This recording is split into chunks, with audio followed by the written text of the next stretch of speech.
Welcome to ParadoxWalk podcast, specializing in paranormal activity, UFOs, glitches in reality, dream realities, cryptids, anything completely out of the ordinary. Today's episode we'll be talking about one of the strangest phenomenon to ever exist in the history of the world. It's the Black Stickman phenomenon. If you've never heard of the Black Stickman phenomenon, it's recently people have been seeing randomly, it seems. Doesn't matter if it's day or night. Doesn't matter if it's in the city or out in the woods. They've been seeing these creatures that look like the black stickman that's on like a bathroom for like the men's room or women's room, and glitches in the matrix in this episode as well, where reality seems to not be what it seems, and shadow people will be discussed, and how some neuroscientists were able to make a seizure patient actually see what they described as a shadow person that they called not just a shadow person but threatening. A lot of these seizure reports involve shadow people either chasing the person or like right before they go into a seizure. Like they'll try to get away from it, and then when it makes contact with them, they'll start going into like a grand mal seizure. And I couldn't believe when I came across this report. First story here I'm going to read is a black stick man. Like I always do, I'm just going to cut out all this stuff and just go right into the story. Quote, to set the scene, I live in this pretty small and rural town, and most of the neighborhoods are somewhat in the woods. My high school soccer team was having an end-of-season party at one of these players' homes in one of these wooded neighborhoods. Towards the end of the night, somebody mentioned a house towards the end of the road past the curve and like cut off area by the woods that a doctor used to own, but he wasn't there, and he was like leaving it somewhat abandoned for some reason. We all decided to go and check it out. So she goes on to talk about people trying to get inside. I think she says there was about 8 or 9 people total, and a bunch of people tried to climb up on the roof to get in. So they were just joking around and just kind of poking around the area, the people that didn't want to try to climb the house. She says, I noticed a sound that was reminiscent of crackling sound on the roof. It started sounding like somebody was walking back and forth on the roof, and I looked up thinking that it was somebody who had made it up there, one of our friends, and I see the silhouette of what I thought was one of the kids' faces, but it was pitch black with bright white eyes. And I looked around to see who was missing, but everybody was there. Like, I guess she could see where everyone was at that angle, and then she saw like there was this extra entity that was looking at her. I looked back, and the sound of this thing was gone. I ignored it for the time, thinking that it just may be some kind of animal, or I have to be honest with you, because all the other people that were around, I wasn't really that scared. So I just kept on talking with everybody. Later, a friend of mine and I decided to walk to the other side of the house and have our own little conversation. As soon as we crossed the corner of the house, we thought we heard an animal or a deer walking through the trees. So we walked closer to get a better look, and we suddenly heard leaves crunching all around us. So we started to get a little spooked, and we turned around to walk back, and we got closer to the house. We heard more leaves crunching right behind us, and we turned around to see a black stick figure standing not more than 10 feet away. It was motionless between the swaying trees, staring at us with those same white eyes that I saw on the roof earlier. I never heard anybody describing their encounter with a stick man and seeing bright white eyes. However, this is where my story is a bit different. I guess the outline of this thing was clearly that of some kind of black stick person. As both me and my friends saw this, we pretty much lost it, and we yell out to everybody that we're heading back to that other kid's house. The entire time we're walking off the property and down the driveway, we feel like somebody's following us, and still we hear these leaves crunching like somebody was right behind us and walking. As soon as we stepped off the driveway and onto the main road, we felt something like an instant relief, and we didn't hear any leaves crunching behind us anymore. She goes on to mention like maybe that's why the doctor has never returned to his property. So there's a lot of these stories of people seeing these things, and they, besides the white glowing eyes, they kind of describe them the same.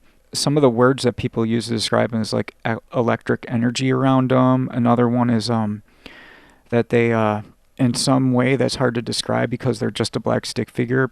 People claim that these things like almost have like an arrogant presence to themselves, like they think they're some like great thing or something, which is weird for just a stick figure to think that it's better than a person. Maybe someone should have on their iPhone like the People Are Awesome YouTube videos, like one of those just handy, and just start playing it and show them like, hey, I'm a person, look what we can do. So the next story here is another Black Stickman story. I was walking up to my local park with two of my friends. It was about 9 o'clock in the evening, and there was a path when you first walk to the park that leads to this elementary school, a hill leading up to the park. So we just kept on walking toward what seemed like a dog, and it was just frozen and staring at us. And as I got closer to this thing, which I thought was a dog, he then ran away, and I saw its spine. It was nothing like what I'd seen before. It had short legs, but it was weirdly long. And that's not where it gets interesting, though. We just walked up to the park. When we were leaving about 10 minutes later, we were walking and wondering if we would be able to see it again. So we stopped and stared down the path. It's more like a concrete path.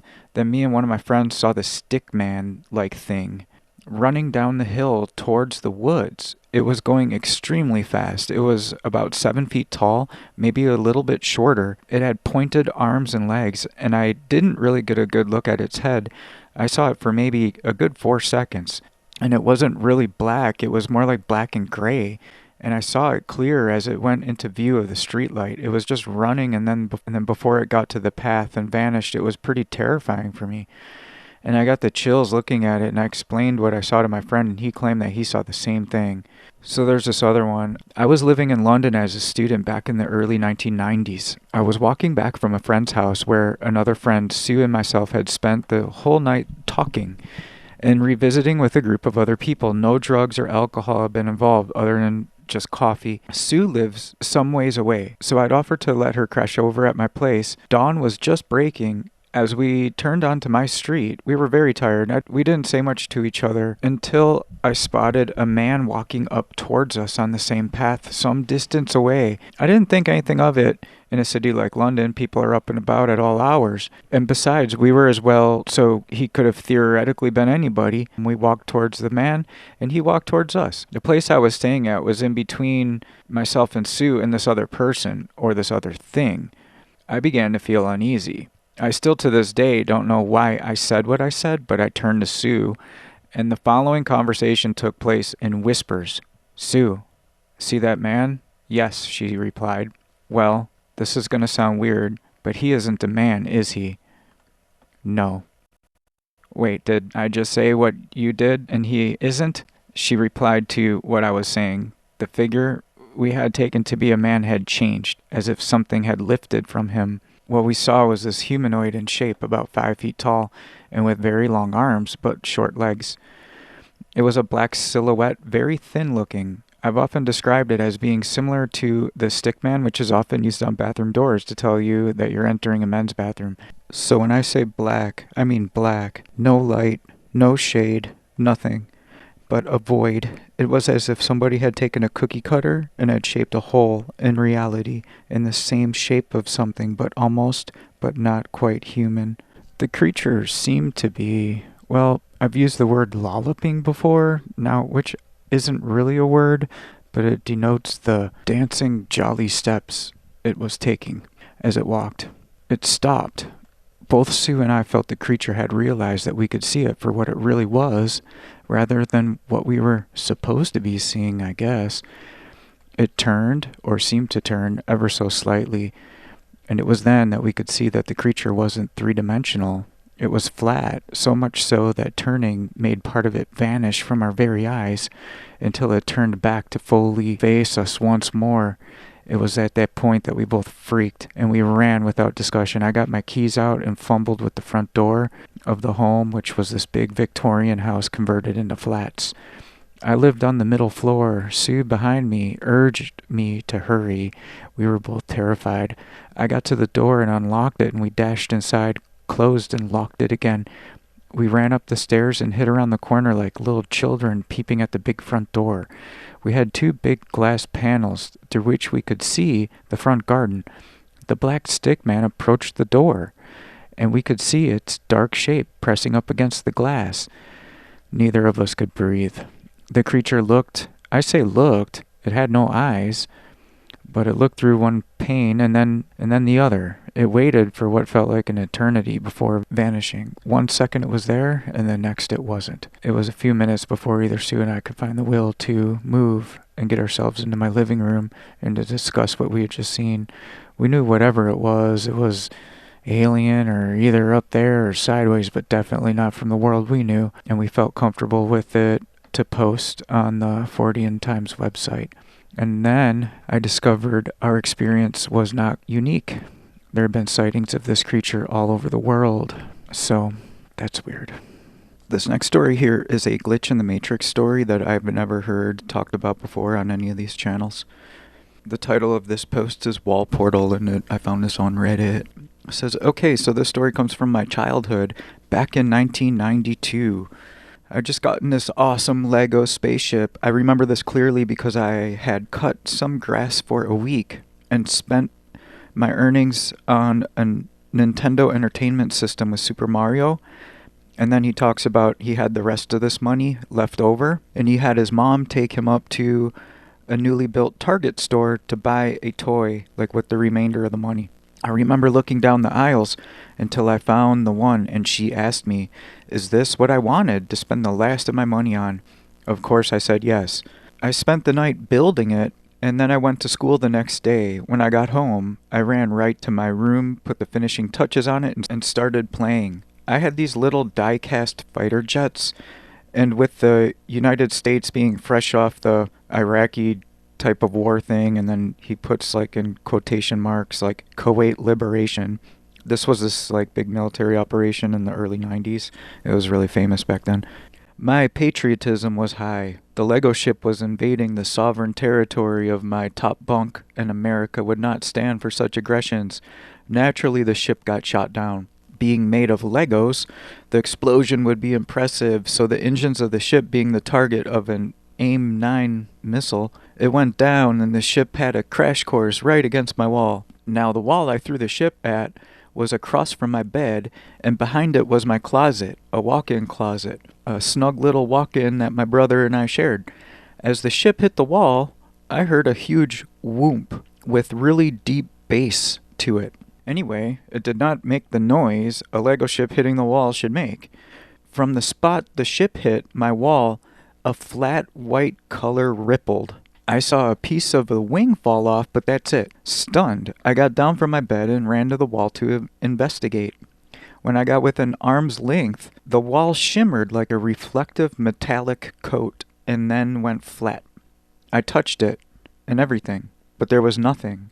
I think he means there was no sign of a collision or anything out of the ordinary. I went into my closet to find the refinements, but only found 2 pieces. Another wing, and the Lego man. I told my parents, but they didn't believe me. And my mom denies ever taking me to Target the day before to buy it. She even looked in her purse for the receipt. Nothing.